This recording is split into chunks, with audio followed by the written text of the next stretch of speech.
அன்பான பெற்றோரே, அன்பு பிள்ளைகளே, இன்னைக்கு நம்ம ஆண்டுடைய சாயலில் நம்ம பார்க்க போகிறது இரக்கம், இரக்க குணம். இயேசு அவங்க வாழ்ந்த நாட்கள் எல்லாம் பார்த்தீங்கன்னா, ஏசப்பா நம்ம வாழ்க்கையில் நிறைய நன்மைகளை தந்திருக்காங்க, நிறைய நன்மை செய்கிறவங்களா சுற்றி தெரிஞ்சிருக்காங்க. ஆனால் அவங்க கண்ணிலேருந்து கண்ணீர்லாம் வந்திருக்கு. அதுக்கு காரணம் என்ன தெரியுமா? இரக்க குணம். இன்னைக்கு இந்த பூமியில் நிறைய காரியங்கள் அக்கிரமம் பெருகிட்டு, ஜனத்துக்கு விரோதமாக ஜனம் நிறையா.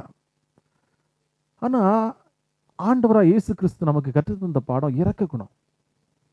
ஒரு எக்ஸாம்பிள் பார்க்கலாம் அப்படின்னா, ஒரு காட்டில் அடிபட்டு கிடக்குது, ஒரு ஒரு புலி அடிபட்டு கிடக்குது. இது காலில் பயங்கர அடிபட்டு ரத்தம் ஓடிக்கிட்டே இருக்கு. இதை பார்த்த ஒரு மான் என்ன பண்ணுறது, அப்படியே போய்கிட்டு இருக்க மான் அந்த காலில் அப்படியே தன்னுடைய நாக்கால் அப்படியே வருடி விடுது, அப்படியே வருடி வருடி விடுது. அதுக்கப்புறம் அது என்ன செய்யுது அப்படின்னா, சும்மா அது தன்னுடைய வாயினால் அந்த புலியினுடைய காலில் இருக்கிற அந்த முள்ளை பிடுங்கி எடுத்து கீழே போடுது. அதுக்கப்புறம் அது அப்படியே புலியும் அப்படியே நடந்து போயிட்டு, இந்த மானம் ஒன்றும் செய்யலை. இதுக்கு பேர் தான் என்னன்னு பார்த்தீங்கன்னா இரக்க குணம். யாருன்னு பார்க்கறது இல்லை.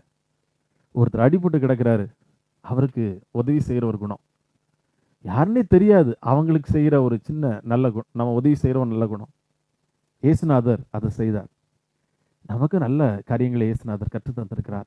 அவருடைய பிள்ளைகளாக இருக்கிற நாம் இரக்க குணமுள்ளவர்களாய், பூமியை சுதந்திரிக்கிறவர்களாய் வாழுவோம். ஆண்டவர் நம்மை ஆசீர்வதிப்பார். இயேசுவின் சாயலில் நீங்கள் நிலைத்திருக்கிறீர்களா? சாட்சி உள்ளவர்களாய் வாழ்கிறீர்களா? கர்த்தர் நம்மை ஆசீர்வதிப்பார்.